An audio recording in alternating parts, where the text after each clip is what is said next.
Welcome friends. Lok Sabha ভোট 2024-এর চতুর্থ দফা ভোট হবে 13ই মে।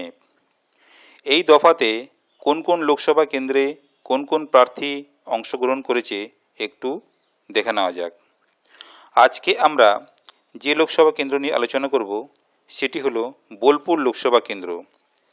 এই লোকসভা কেন্দ্রে যে দলের হয়ে যে প্রার্থী দাঁড়িয়েছেন তারা হলেন টিএমসি থেকে অসিত কুমার মাল, বিজেপি থেকে পিয়া সাহা, বিএসপি থেকে মানিকচন্দ্র প্রধান, সিপিআইএম থেকে শ্যামলী প্রধান, এসইউসিআই থেকে বিজয় কৃষ্ণ দোলই,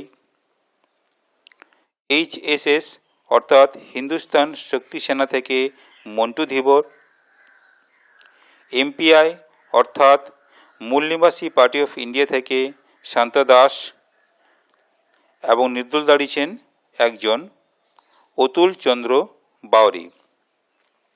এই বোলপুর লোকসভা কেন্দ্রে এমপি হওয়ার এই দৌড় প্রতিযোগিতায় কে জয়লাভ করবে সেটাই এখন দেখার বিষয়।